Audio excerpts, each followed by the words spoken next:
The Pittsburgh Steelers have a philosophy when it comes to their practice squad, and Mike Tomlin addressed it the other day. And if it's the case, and if the Steelers have this way of thinking when it comes to who they have as their developmental pieces, there are at least three names that probably should be added and could be added relatively soon.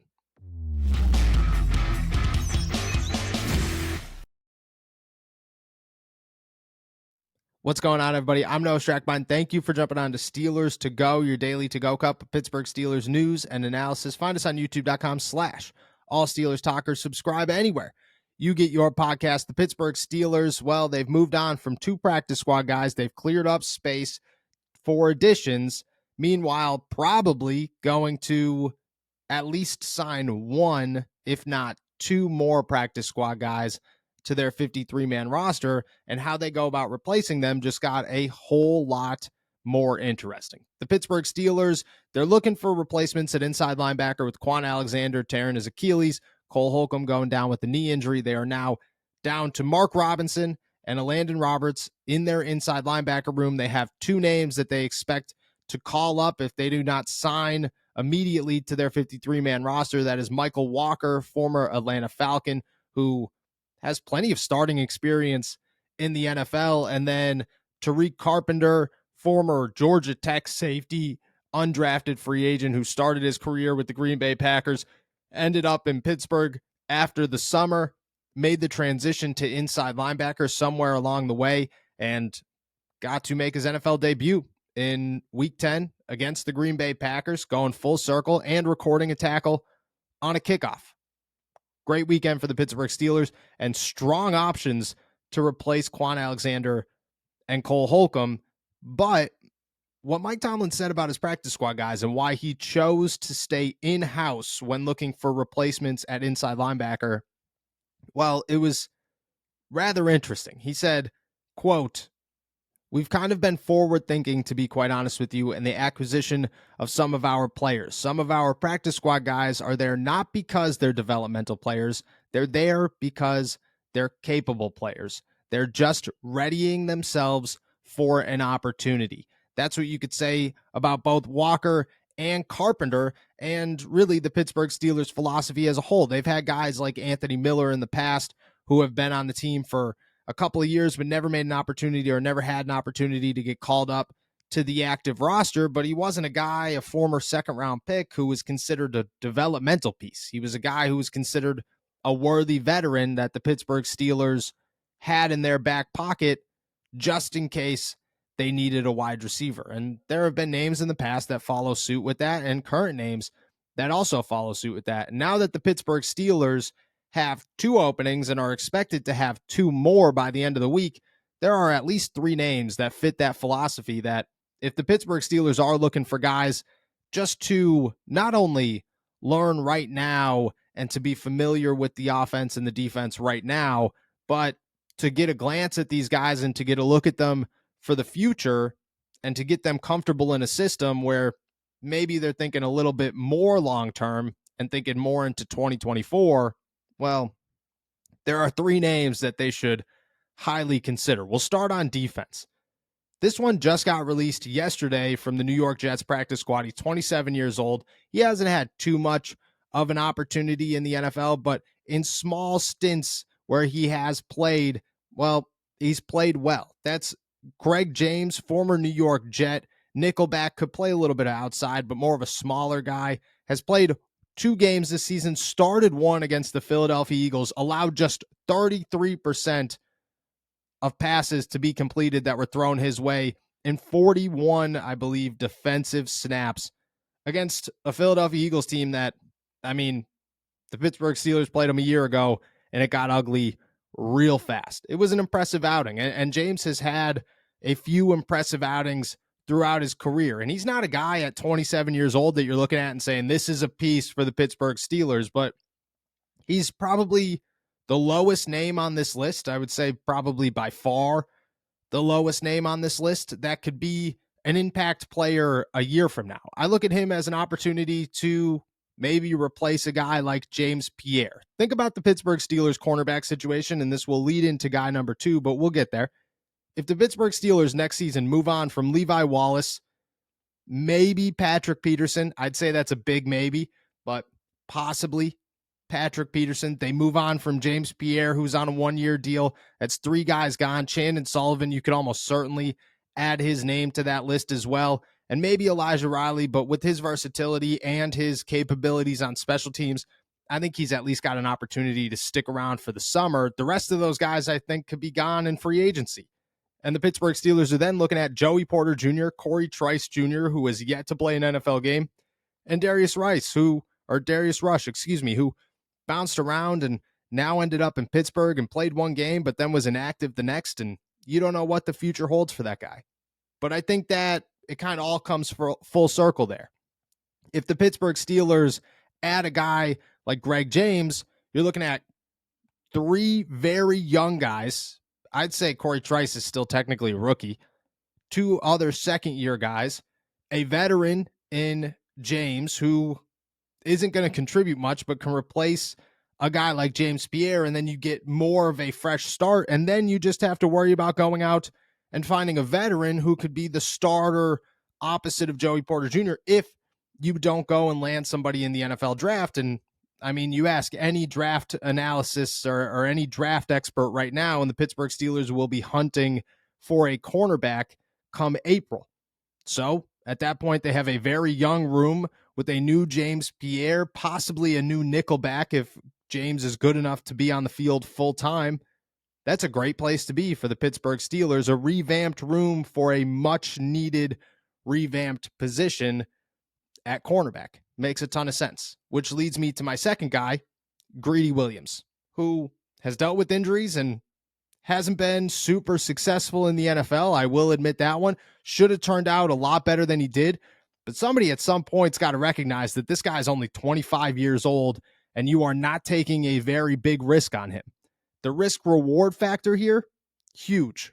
Why not? What has Greedy Williams done that makes you think, well, maybe the Pittsburgh Steelers shouldn't approach the former Cleveland Brown when he's this young and at times had that much talent and was believed to be a starting cornerback in the NFL, and all the Pittsburgh Steelers would have to do is sign him to their practice squad and say, hey, adjust yourself to the situation.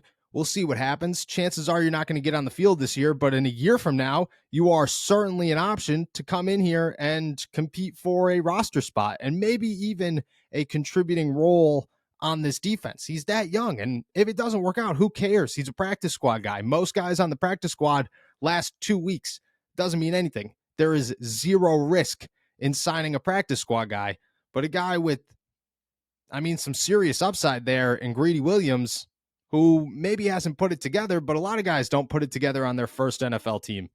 You move on to the second one, and then all of a sudden they're good. Look at Josh Dobbs. He's a prime example. In a normal year, Josh Dobbs would be looking for a job. Instead, he is starting for the Minnesota Vikings and taking the city by storm. Why can't that happen to a young corner in the city of Pittsburgh? And it makes almost no sense not to try and go out and grab him and just see if you could sign him to your practice squad and see if he develops into anything. Makes a ton of sense. Very low risk, somewhat high reward for Greedy Williams. And if the Pittsburgh Steelers are serious about revamping a younger secondary in 2024, Williams makes a ton of sense as bare minimum a backup option that you could look to as a guy behind Joey Porter Jr., whoever you add in the offseason, and then hopefully work with Corey Trice Jr., and you have a very young but mixed veteran to rookie cornerback room moving forward. And the final one is a familiar foe as well. La'el Collins, offensive tackle, former Cincinnati Bengal, free agent right now. There was a bunch of hype earlier this year, earlier in the season, a little bit in the summer where, the Pittsburgh Steelers, all these teams should go out and sign La'el Collins. He's healthy now. You have to go and get him. And I jumped on that train. I said, why not? Why wouldn't you consider signing La'el Collins if you could get him for cheap?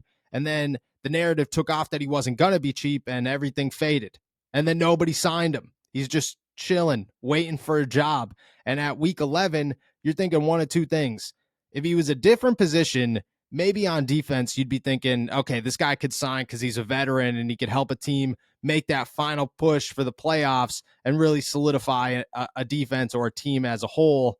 On offense, especially as a right tackle, I mean, you don't feel the same way really at all. You just look at it and go, the longer your offensive line is clicking together, the better it is. You don't want to make these drastic changes near the end of the season unless you desperately have to. Collins isn't a guy in a position that is going to sign for a bunch of money at this point in the year and make an impact. He's just not. But the Pittsburgh Steelers find themselves in a very interesting situation when it comes to the offensive line. Right now, Broderick Jones is taking over on the right side, and he's dominating, and he has made everything click, and you got to give him every prop in the world because this guy, he looks just as good as everybody could have thought he looked, and he has totally changed the dynamic of the Pittsburgh Steelers offense, and especially their running game, and has made life a hell of a lot better for Najee Harris and Jaylen Warren, and the replacement of Chuks Okorafor, I mean, that was the easiest move the Pittsburgh Steelers could have made. But the long-term solution here is not for Broderick Jones to be a forever right tackle, and I don't think that the Pittsburgh Steelers think that Dan Moore is going to be a forever left tackle. I just think that right now, Dan Moore is better than Chuks Okorafor, and the Pittsburgh Steelers understand and acknowledge that, and they had to make a move that was necessary. And it worked out, and I'm not judging them for it. I think it made a ton of sense, and I think it was the correct call. But next season, why not see if you have other options? And if La'el Collins could come in here now, add himself to the practice squad, prove that he's healthy, slowly work his way into the Pittsburgh Steelers offensive scheme and learn it through the back half of the season, why not? It also gives you another reliable veteran option at right tackle just in case something happened, because if we're going to be honest, putting Chuks Okorafor back out there is not your best option and is going to lead to some struggles. And I think the Pittsburgh Steelers understand that they wouldn't necessarily be jumping and screaming in excitement to go and do that. Why not add Collins? Again, zero risk, a ton of reward. If this was a while ago, this is an unbelievable thought. This is a are you crazy? This doesn't make any sense. You're living in a dream type of scenario. In week 11, this makes a ton of sense, and the Pittsburgh Steelers should certainly go out and add La'el Collins and say, hey, best case scenario, you are our starting right tackle next season, and Broderick Jones is our left tackle. And that takes a huge weight off of their shoulders when trying to fix an offensive line in the offseason and having minimal options to do so. Why not? If you were going to tell La'el Collins, hey, come to the practice squad, we'll check you out throughout the year, we'll see what's up, and then we'll talk about a deal in the offseason, why would he say no? Why would he not want to go compete and try out for the rest of the year and earn a bigger deal maybe than if he just sat around and he's 30 years old next year and somebody signs him for whatever, but it's not really a ton of money or that good of an opportunity? I mean, that depends on where he's looking in a contract, if he's looking for his pockets or if he's looking for a spot to compete. But if he's looking for a spot to compete, Pittsburgh makes all the sense in the world. And for them to sign him makes all the sense in the world for them. Those are three names that the Pittsburgh Steelers should consider if this is their philosophy. I believe it is. And I don't know, it just makes a ton of sense. It makes the practice squad much more interesting for the Pittsburgh Steelers. It just, you look at the situation as a whole and you go, you could really add some guys that bring some juice to this team and aren't just whoever off the street. You could really add some guys that you could see what the potential still is and if they're capable of playing in the NFL, and then make a decision later on. And that's what they did with Michael Walker. That's what they should do with names like La'el Collins and Greedy Williams.